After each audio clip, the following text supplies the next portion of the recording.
and Suede reunion somewhere in the next 10, 20, like the Police, 30 years on?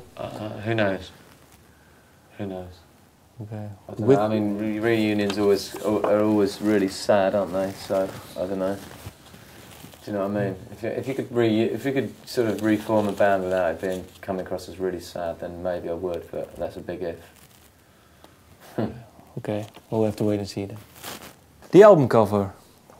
Where is it? It's a picture taken by Wolfgang Tillmans of me at home in my studio. Any specific reason why you chose this album cover? Just you?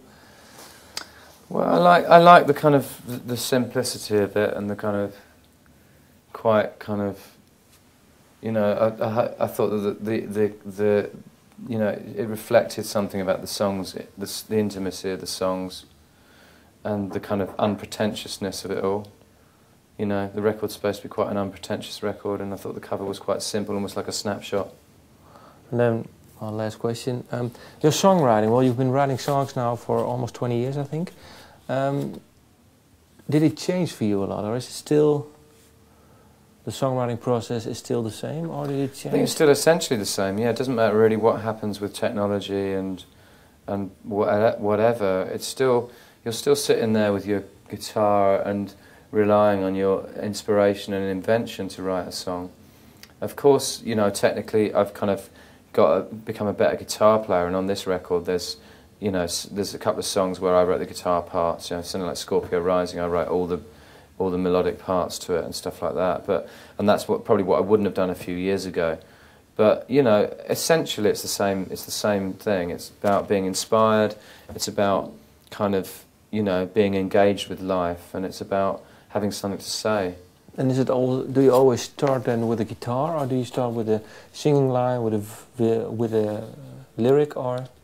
It can come from different directions, you know. I've often written songs around just a word or a phrase, and then, you know, I'll write. You know, most of these songs were written as, you know, written with a friend of mine, co-written with a guy, and he presents sort of like a sketch demo, and I just decide the kind of vocal melody it needed and the kind of song and the kind of lyrics it needed. So there's lots of different ways it can come about. Okay, so but it didn't change. It's still the same. The essence of the songwriting. I think its essence, it's always the same, because, you know, music is music. Maybe it's evolved, and I think that I've got better at kind of getting to the core of what I want to say, you know. But it's still about inspiration. You know, you can't write a song if you're not inspired. And how do you, well, keep inspired? You keep inspired by kind of keeping interested in life and not becoming jaded about life, and keeping your mind healthy. You know, it's all about, for me, it's about, you know, the way to keep inspired is reading. It's kind of like thinking. It's looking at art. It's, you know, keeping your mind working. It's not letting your mind close down and become slow and vegetative and repetitive. It's about, you know, it's about keeping it healthy. Is it hard to keep reading and to keep? No, not really. It's something that, you know, it's part of a lifestyle sort of thing. If you know, I kind of enjoy keeping my brain healthy. I went through a period where I was quite unhealthy, and I kind of came out of that, and I feel much happier now. And when was that period? Probably sometime back in the 90s. And so, when did you find out, well, I have to get out of it?